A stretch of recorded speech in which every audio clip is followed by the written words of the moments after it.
In today's class, we're going to be looking at indices and index equations. The objectives of this class are to define indices and understand their purpose, to apply the laws of indices to simplify expressions, to solve equations involving indices, and I'm going to walk you through some WAEC past questions. Okay, so let's get into the lesson. Indices is also known as exponents or powers. So if a number, which we call A, multiplies itself a number of times, which we call n, then we can write A raised to the power n. We can write A raised to the power n. Okay, in this case, our A is called the base, while the n is called the power. You can call it exponent or you can call it index. So for instance, if we have 2 raised to power 3, then this means that 2 is multiplying itself 3 times. So this means 2 times 2 times 2, which is equal to 8, because 2 times 2 is 4 and 4 times 2 is 8. Okay, if we have 5 raised to power 4, this means that 5 is multiplying itself 4 times. So this means 5 times 5 times 5 times 5. Okay, 5 times 5 is 25. 25 times 5 is 125. 125 times 5 is 625. Okay, so the number below is the base and the number above is the power, which we can call exponent, or we can also call it index. So this is all about indices. Okay, it is a way of writing the product of the same number. A way of writing the product of the same number. If a number multiplies itself a number of times, we can write that number as an index. So let's look at the laws of indices and how they can be applied in mathematics. Laws of indices and how they can be applied. There are several laws of indices that help in simplifying expressions. So let's go through them. The first one we're going to go through is called the product of powers law. Product of powers law. What this law entails is that if you're multiplying two numbers with the same base, take note, it has to be the same base, you add their indices. Indices is the plural of index. So one index, more than one indices. Okay, so if we're multiplying two numbers with the same base, we add their indices. So let's take, for instance, example.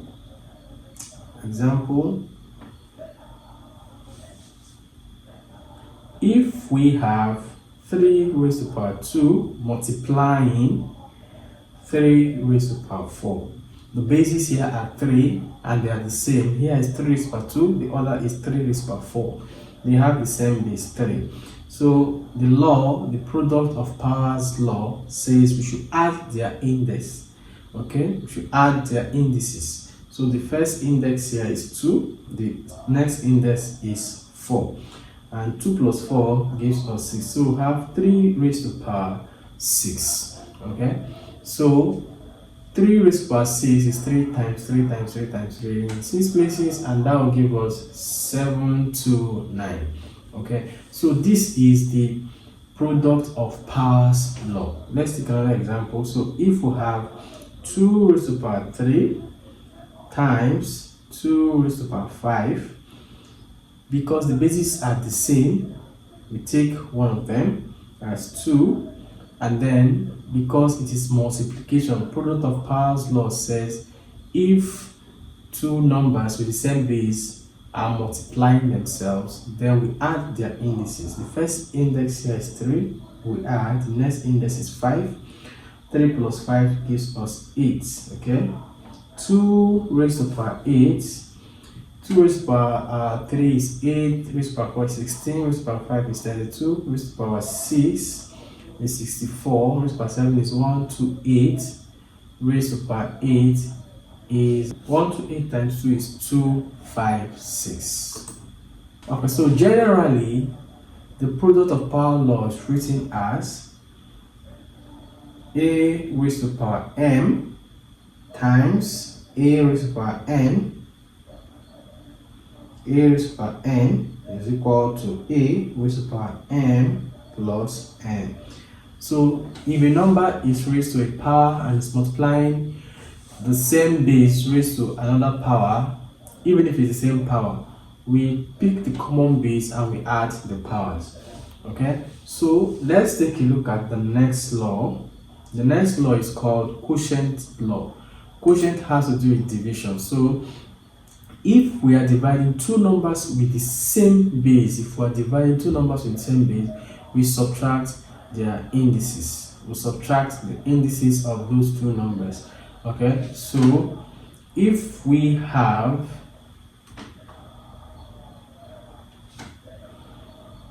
5 raised to the power 6 divided by 5 raised to the power 2, because the bases are the same, which is 5, and then they are dividing, we have 5 raised to the power 6 minus 2. 6 minus 2 is 4. So 5 raised to the power 4 is 5 times 5 times 5 times 5, which will give us 625. Let's take another number. If we have 2 raised to the power 5 divided by 2 raised to the power 3, then this will be the same thing as 2 raised to the power 5 minus 3. 5 minus 3 is 2, we have 2 raised to the power 2. 2 raised to the power 2 means 2 is multiplying itself 2 times. So 2 times 2 will give us 4. Okay. So in general, the quotient law is written as a raised to the power m divided by a raised to the power n is equal to a raised to the power m minus n, where a can be any base, m can be any power, and n can also be any power. But if these numbers are dividing themselves and they have a common base, then we have to subtract their powers. Okay, so the third law we're going to look at is power of a power law. Power of a power law. When we talk about power of a power, we mean if a number that is raised to a power before is again raised to another power.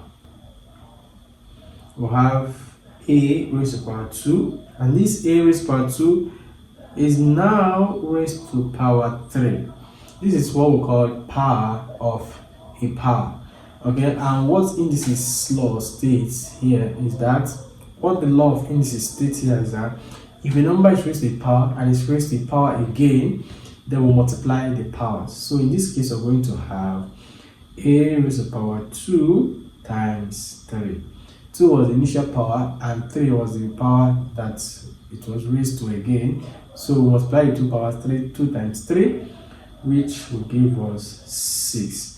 Okay, so if a number is raised to a power and is raised to a power again, we multiply the two powers. So let's take this example.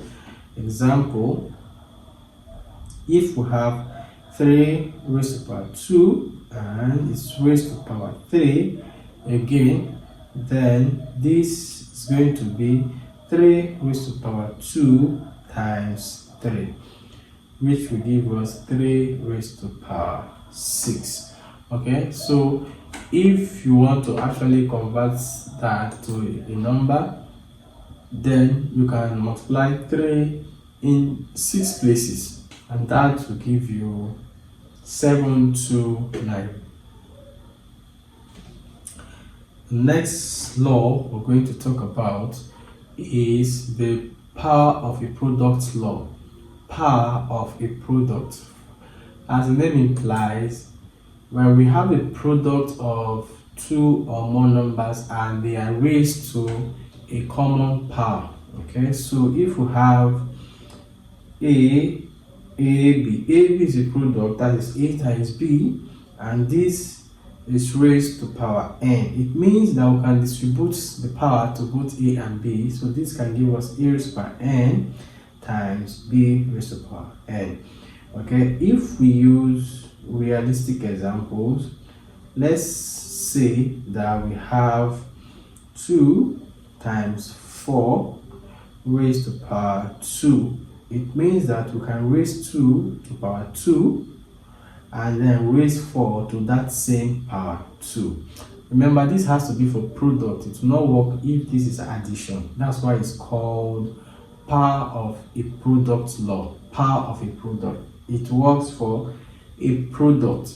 So if we have a product of numbers and they are all raised to a common power, that power can be distributed to each of the numbers that make up the product. So this here can give us 2 raised to power 2 is 4, and 3 and 4 raised to power 2 is 16. So 16 raised to power 4 is 64. Alright, so when the product of a number is raised to a common power, then we can distribute that common power to the products. Example 2 on power of a product's law. Let's take this example. If we have ABX raised to power 3, then this will be A raised to power 3, B raised to power 3, and X raised to power 3. Okay, so when the product of a number, they are all raised to the power of a common index, then that index can be distributed to each of the factors that make up that product. The next law we're going to talk about is the zero index law. The zero index law. Here, this law states that any number raised to the power of 0 is equal to 1. Any number at all, A raised to the power 0 is equal to 1. 10 raised to the power 0 is equal to 1. Okay, 1000 raised to the power 0 is equal to 1. Any number raised to the power 0 is equal to 1. That law is self-explanatory. Anytime you solve and your answer gives you something raised to the power 0, then your answer is going to be 1. When a number is raised to a negative index, we take the reciprocal of the positive index. Okay, let me explain what that means. Let's assume that we have this example. We have A raised to the power negative 3. Okay, we have negative 3. So this is going to be 1 all over A raised to the power 3. Still the same 3, but now positive. The negative changes to 1 all over, and that 1 all over there means reciprocal. So when a number is raised to a negative index, the negative changes to reciprocal, and then we still take the base raised to power the positive number right now. Okay, so let me make that more clear. If we have 2 raised to power negative 4, then this becomes 1 all over 2 raised to power 4. Okay, if we have 5 raised to power negative 2, 5 raised to power negative 2, this becomes 1 all over 5 raised to power 2. Okay, anytime we have a negative index, the negative index becomes the reciprocal of the positive index. Okay, reciprocal of the base with a positive index. So last example, if we have 3 raised to power negative 4, then this will become what? 1 all over 3 raised to power 4. All right, I hope that is clear. Yes, it's very, very clear. So if we have as an example, 1 all over, if we have as an example Example here, solve 2 raised to power negative 3. This becomes 1 over 2 raised to power 3. 2 raised to power 3 is 2 times 2 times 2, which is 8. So this becomes 1 all over 8. Okay. If we have, example here, we have 3 raised to power negative 2, then this becomes 1 over 3 raised to power 2. 3 raised to power 2 means 3 multiplies itself twice. So 3 times 3 and 3 times 3 is 9. So this gives us 1 all over 9. Okay, so we have talked about the product of powers law. We talked about the quotient of powers law. We talked about power of a power law. We talked about power of a product law. And we talked about the zero index law. We also have talked about the negative index law. Okay, to conclude this lesson, let's quickly take these activities. Here we have simplified the following using the laws of indices. Simplify the following using the laws of indices. Okay, in the A, we have 2 raised to power 3 times 2 raised to power 4. Okay, this law is the product of powers law. So, since the bases are the same, we'll write 2. The powers are 3 because its product will have plus 4. Alright, 2 raised to power 3 plus 4. 3 plus 4 gives us 2 raised to power 7. Okay, I'm going to leave it at this. If you want to put it in number form, you can go ahead and multiply 2 7 places. Okay, B, 5 raised to power 7 divided by 5 raised to power 2. This is quotient of powers law. And quotient of powers law says we should subtract the powers. Since the bases are the same, the bases here remain 5. The power up is 7, and the power for the denominator is 2. So we have 7 minus 2, that gives us 5 raised to power 4. Okay, C, let's solve. Here we have 4 raised to power 2 again raised to power 3. This is power of a power law. Power of a power law. Okay, now we have 4 raised to power 2 initially, and 4 raised to power 2 is now raised to power 3 again. So what does the law say? We should multiply the powers. If we have power of powers, then we'll multiply the powers. So we have 4 raised to power 2 times 3. 2 times 3 is 6. We have 4 raised to power 6. Okay, the last example we're going to have for this session, we have 3 times 2 raised to power 2. What we're going to have is 3 raised to power 2 times 2 raised to power 2. In which case 3 raised to power 2 is 9, 2 raised to power 2 is 4. Okay, 9 times 4 is 36.